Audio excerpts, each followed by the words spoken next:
My dear students, अगर हम सम number 9 को देखें तो यहाँ पे हमारे पास एक अलजेब्रिक एक्सप्रेशन लिखा हुआ है 2x² minus 17x and then minus 30।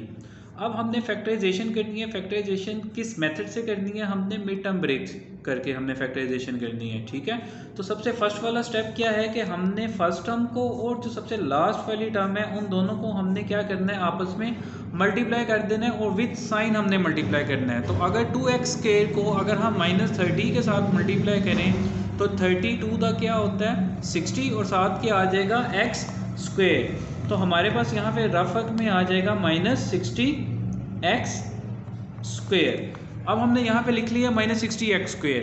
ठीक है, अब हमने मिड टर्म को ब्रेक करना है। मिड टर्म को हमने ब्रेक किस तरह से करना है कि ऐसी दो टर्म्स में हमने ब्रेक करना है कि जिसको अगर हम मल्टीप्लाई करेंगे तो हमारे पास आना चाहिए -60x², और अगर हम प्लस या माइनस करेंगे तो हमारे पास आना चाहिए -17। ठीक है, अब हम अगर 2 के टेबल से स्टार्ट करें, अगर हम 2 को मल्टीप्लाई करते हैं, अगर हम 2 को 30 के साथ मल्टीप्लाई करें तो यस हमारे पास 62 आ जाएगा। लेकिन हम अगर प्लस माइनस करेंगे 2 और 30 को तो हमारे पास 17 जो है वो कभी भी नहीं आएगा। ठीक है, इसी तरह अगर हम आगे फॉरवर्ड अगर 3 के टेबल पे करके देखते हैं, अगर हम 3 को मल्टीप्लाई करते हैं 20 के साथ, अगर हम 3 को 20 के साथ मल्टीप्लाई करते हैं तो हमारे पास 60 आ जाएगा। यस आ जाएगा 60। अगर हम 3 के साथ भी x लिख देंगे और 20 के साथ भी x लिख देंगे, अगर हम 3 के साथ भी x लिख दें और 20 के साथ भी x लिख देंगे और इन दोनों को अगर हम मल्टीप्लाई करेंगे तो हमारे पास आ जाएगा 60x²। ठीक है, अगर हम इसको आपस में प्लस या माइनस करेंगे तो हमारे पास 17 जो है वो आ सकता है। यस डेफिनेटली आ सकता है। अगर हम 3 के साथ प्लस का साइन लगा दें और 20 के साथ अगर माइनस का साइन लगा दें, अगर हम 3 के साथ प्लस का साइन लगा दें 20 के साथ माइनस का साइन लगा दें तो प्लस माइनस माइनस होता है एज वी ऑल नो, और 20 - 3 17 साइन वेरी वैल्यू का, -20 का साइन जो है वो साथ आएगा तो -20 + 3 क्या हो जाएगा -17x। यस मिड टर्म हमारे पास आ रही है और अगर हम इन दोनों को मल्टीप्लाई करते हैं तो हमारे पास -60x² भी आ रहा है। हमारी दोनों कंडीशंस जो हैं वो कंप्लीट हो रही हैं, विच मीन्स कि हम जो हैं मिड टर्म को ब्रेक करने में कामयाब हो गए हैं। ठीक है, तो सबसे पहले हम रफ वर्क में इसको लिख लेंगे, देन इसी चीज़ को इसी पोर्शन को उठा के ये जो दो टर्म्स हैं इसको उठा के हम यहाँ पे सेंटर में लिख लेंगे मिड टर्म की जगह पे। ठीक है, सबसे पहले हम लिख लेंगे it can be written as, और जो सबसे पहले वाली टर्म है 2x² वो एज इट इज़ रहेगी, और जो सबसे लास्ट वाली टर्म है -30 वो भी एज इट इज़ रहेगा। अब सेंटर वाली जो दो टर्म्स हैं जो हमने मिड टर्म को ब्रेक करके फाइंड आउट किए हैं तो वो यहाँ पे सेंटर में आ जाएंगी, +3x और -20x यहाँ पे इस तरह से हम दरमियान में लिख देंगे। एंड देन इसके बाद हम क्या करेंगे, पहली दो टर्म में से कॉमन ले लेंगे और जो नेक्स्ट 2 टर्म्स होंगी हम उसमें से कॉमन ले लेंगे। और कॉमन लेने से पहले हम यहाँ पे एक स्टेटमेंट लिख देंगे बाय टेकिंग कॉमन, जो हम प्रीवियस क्वेश्चंस में भी हम लोग लिखते आ रहे हैं। क्योंकि मैथ्स जो है उसमें एक चीज़ जो है वो बड़ी अट्रैक्टिव होती है कि हम जब भी कोई काम करते हैं, जब भी कोई ऑपरेशन हम करते हैं तो अगर हम उसका हवाला साथ साथ देते जाएंगे तो डेफिनेटली वो देखने सुनने समझने वालों पे एक बहुत ही अच्छा इंप्रेशन उसका पड़ता है। ठीक है, तो अगर हम पहली दो टर्म को देखें तो यहाँ पे लिखा हुआ है 2x² और +3x। अब इसका मतलब ये है कि दोनों में x मौजूद है तो x तो डेफिनेटली कॉमन आएगा, लेकिन अगर कोफिशिएंट देखें तो एक के साथ 2 है एक के साथ 3 है, विच मीन्स के 2 या 3 में से कुछ भी कॉमन नहीं आएगा यहाँ पे। तो क्या कॉमन आ जाएगा यहाँ पे, सिंपल x कॉमन आ जाएगा। अगर हम 2x² को डिवाइड करते हैं x के ऊपर तो हमारे पास आंसर क्या आ जाता है 2x प्लस, और अगर हम 3x को डिवाइड करते हैं x पे तो x के साथ कट हो जाएगा, रिमेनिंग क्या आ जाएगा 3 माइनस। अब यहाँ पे लिखा हुआ है 20 और 30। अगर हम 10 का टेबल पढ़ते हैं तो ये दोनों वैल्यूज़ जो हैं 20 और 30 आती हैं। ठीक है, x इसमें से कॉमन नहीं आएगा क्योंकि x 20 के साथ है 30 के साथ नहीं है, तो -10 यहाँ पे क्या आ जाएगा कॉमन आ जाएगा। अगर 20x को मैं 10 पे डिवाइड करूँगा तो मेरे पास आंसर क्या आ जाएगा 2x। बाहर माइनस होने की वजह से ये वाला साइन जो है ये प्लस में चेंज हो जाएगा। 30 जब 10 के साथ डिवाइड होगा तो मेरे पास आंसर क्या आ जाएगा 3। अब ये दोनों टर्म्स जो हैं वो सेम हो गई हैं तो इनको हम एक दफ़ा लिख देंगे 2x + 3 और जो रिमेनिंग जो रह गई है हमारे पास वैल्यू वो हम एक दफ़ा लिख देंगे। वो अब हमारे पास क्या है, x माइनस 10। तो x माइनस 10 जो है उसे हम एक दफ़ा लिख देंगे और जो हमारी फैक्टराइजेशन जो है वो क्या हो जाएगी, कंप्लीट हो जाएगी।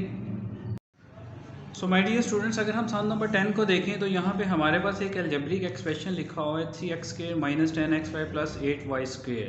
अब हमने इसकी फैक्टराइजेशन करनी है और मिड टर्म को ब्रेक करके फैक्टराइजेशन करनी है। तो सबसे पहले वाला स्टेप जो है वो क्या है कि हमने फर्स्ट टर्म को और लास्ट टर्म को मल्टीप्लाई करके यहाँ पे रफ वर्क में लिख लेना है। अगर हम 3x² को 8y² के साथ मल्टीप्लाई करें तो हमारे पास आंसर में क्या आ रहा है, 8 3 24 और x² एंड देन y²। अब ये हमारा सबसे फर्स्ट वाला स्टेप जो है वो कंप्लीट हो गया, ठीक है। अब सेकंड स्टेप क्या है कि हमने मिड टर्म को ब्रेक करना है।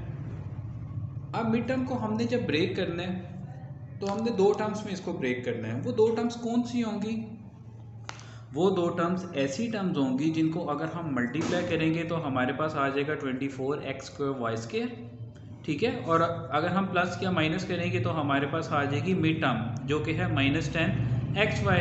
अब हम पॉसिबिलिटीज़ देखते हैं।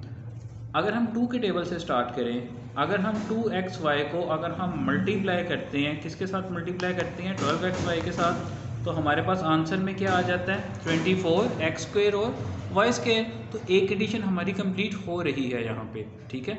अब दूसरी कंडीशन क्या है, दरमियान में -10xy लिखा हुआ है, तो क्या 2 और 12 को प्लस माइनस करके क्या -10xy आ सकता है। तो अगर हम यहाँ पे माइनस लगा देते हैं बड़ी वाली वैल्यू के साथ, ठीक है। अगर हम बड़ी वाली वैल्यू के साथ यहाँ पे माइनस लगा देते हैं और छोटी वाली वैल्यू के साथ अगर हम प्लस लगा देते हैं तो हमारे पास -10xy तो आ जाएगा, लेकिन अगर हम इन दोनों को मल्टीप्लाई करेंगे तो ये हमारे पास -24x² y² आएगा। तो आपने बड़ी बारीकी से इस चीज़ को सोचना है कि दोनों कंडीशंस हमारी कंप्लीट होनी चाहिए। अब इस क्वेश्चन में ये वाली कंडीशन कंप्लीट हो रही है, मिड टर्म आ रही है, मल्टीप्लाई करके 24 भी आ रहा है, लेकिन -24 आ रहा है, विच मीन्स के ये वाला पेड़ जो है ये हम यूज़ नहीं कर सकते। अब हम आगे मूव करके देखते हैं कि अगर हम 3 को 4 के साथ मल्टीप्लाई करते हैं तो 3 4 का भी तो 12 होता है ना।